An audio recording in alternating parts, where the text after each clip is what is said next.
Okay, I'm gonna just go over a little bit about replacing gaskets, just so any of you who are new to it, just kind of get a few pointers and can do it correctly and not actually cause yourself more problems and develop leaks. So, what I'm doing on this car, it's a 91 F-150, which is, I know some of you are going to complain and say, oh, it's not a car, it's a truck, but whatever. Um, on this truck is I am replacing the valve cover gasket on the driver's side. It had developed a leak way in the back there. Um, and if I stick the camera down here and kind of show you, and you're not going to see a whole lot of oil leaking out right that corner there, because I've already put the degreaser on there and cleaned it all off. Because number one thing you want to do before you even loosen the bolts up is clean the whole area. Clean it, clean it, clean it. If you think it's clean it again. Because if you don't clean it and you take the cover off, all the dirt that's around there, you're just gonna end up getting it inside the engine, and that's gonna end up possibly clogging parts or causing leaks elsewhere. Or, I've actually seen engines ruined because people failed to clean them and then got all the crap that was outside inside, and it uh, clogged up oil jackets and all that stuff. So clean it. It's the number one thing to do. Then make sure you have everything out of the way. There's nothing else in the way. I mean, I probably should have taken off a little bit more up here towards the manifold side, on the intake side. Um, but I've done this enough where I'm comfortable doing it like this. You generally want to give yourself the most room as possible around it, so you're not trying to, shove things in places, or you have to pound something in a certain direction to get it in. And you could possibly damage parts, bend parts, rip wires, cut through the gasket that you just placed on there. That's obviously a horrible thing to do. Um, with these mating surfaces here, you want them to be as absolutely clean as possible. I don't care if they look clean, even residues, glazed on crap, whatever, that can be enough to actually cause you a leak. Even if you tighten it down to specs, if there's crap on there, it may not seal properly. So clean it, clean it, clean it again. Clean the surface. If you think it's clean, clean it again. Sand it down if you have to. Use some, just nothing too abrasive, because you have these nice square edges on here, and that actually what helps create the seal.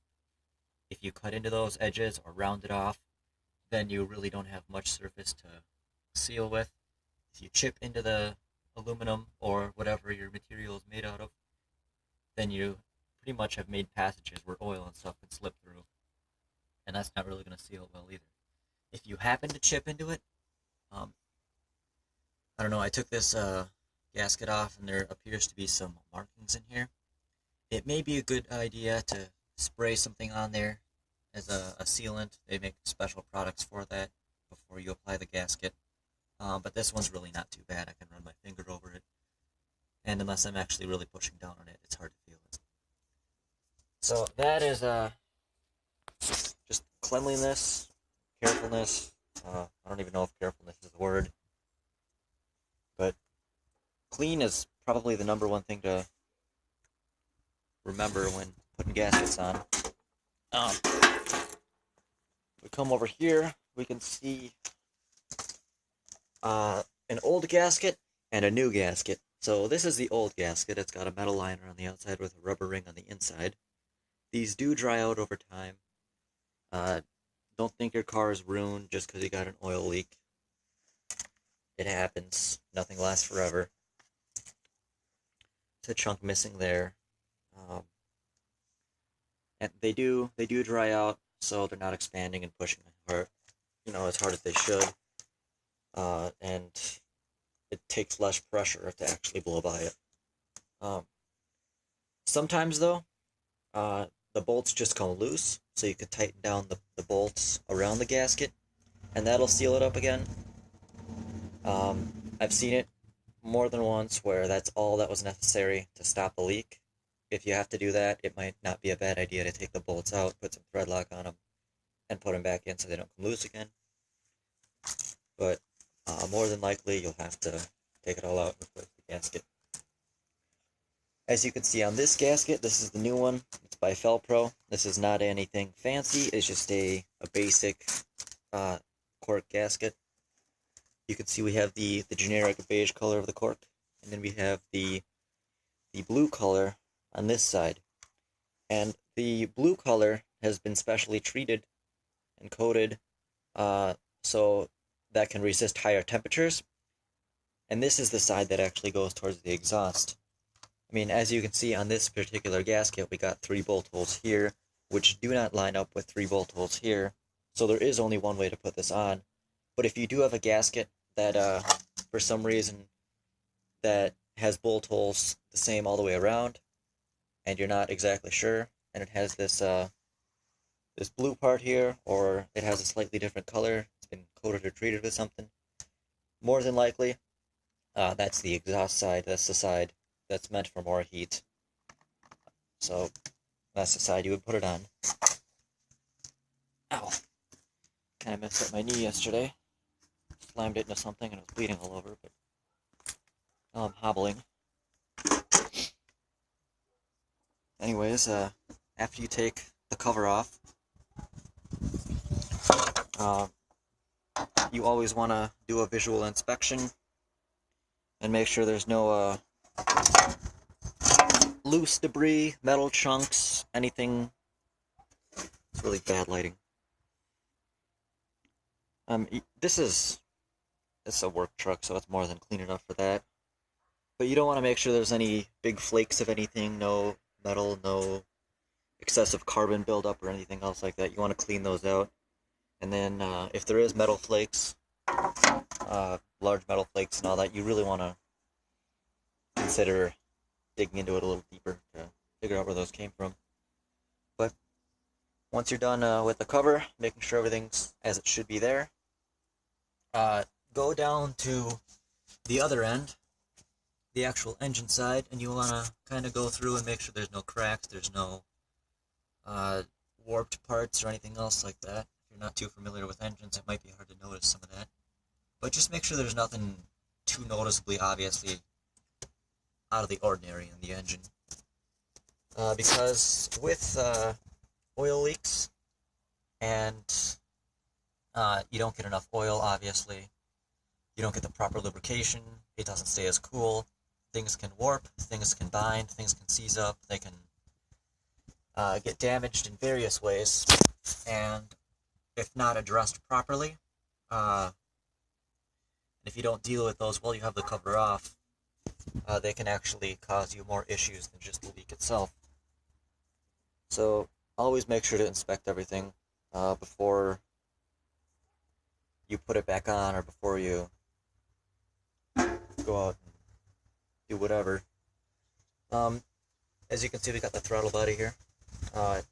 Mine has a dual intake, and it's always a good idea to take obviously this isn't clean, but a clean rag or something, especially if you're working outdoors like I am, and just plug those up so nothing in the wind can get shoved in those. But if you look in these, it's probably hard to see. You can't see in those right now. These are all completely gummed up anyways.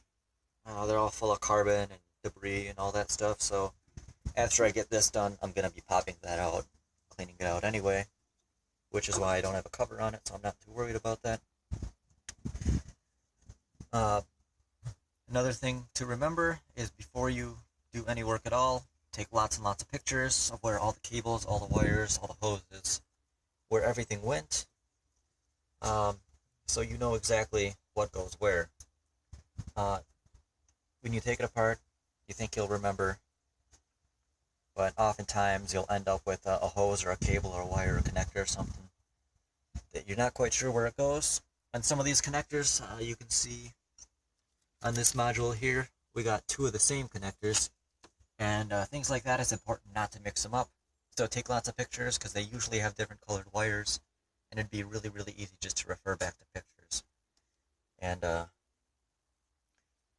get them plugged in the right way so you don't end up messing up your engine. Also, while that's off, it's a good idea to actually just spray out the connections with some electronics cleaner so you're making sure you're getting a good connection and you don't have any stupid electrical issues that you can interpret as engine issues if you're not really that experienced. But that's all I really have for now. I really have to kind of get back to finishing up this seal. I don't want it to sit open too long and get anything in it. So, hope this has given some of you some good tips on what to do and what to look for when putting valve covers back on or gaskets back on. One thing I will say before I go is do not try to pry gaskets off. If they're stuck, don't put a screwdriver under them and pound it up with a hammer or anything. That is an absolutely stupid thing to do. I've seen lots of people do it, and they end up just developing more leaks. There are special gasket removers you can buy.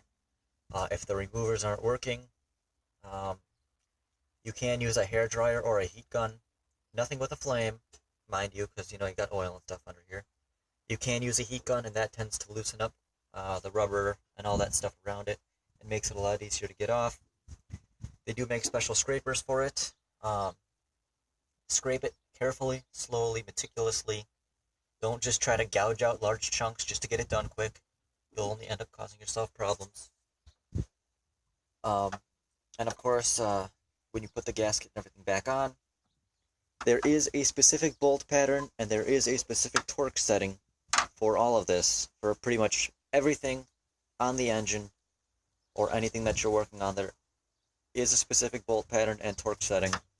So make sure to do that correctly, because if not done correctly, that in itself can cause you a leak. And that would just pretty much defeat the entire purpose of all the work you just did. Plus, if you torque it down too hard, you'll probably end up stripping the bolt, and then it will never seal tight again. So, nothing else I can think of right now, except have all your tools in an area within arm's reach, readily available, so you don't have to keep running back and forth. I got my bag here, box of wrenches and stuff here. Just makes it a lot easier to go through the whole process, so you're not running around and, whatever. But before I make this too long and bore all you guys with all the stupid little tiddly stuff, I'm gonna stop this, and hopefully it's helped some of you guys out with some gasket-related questions.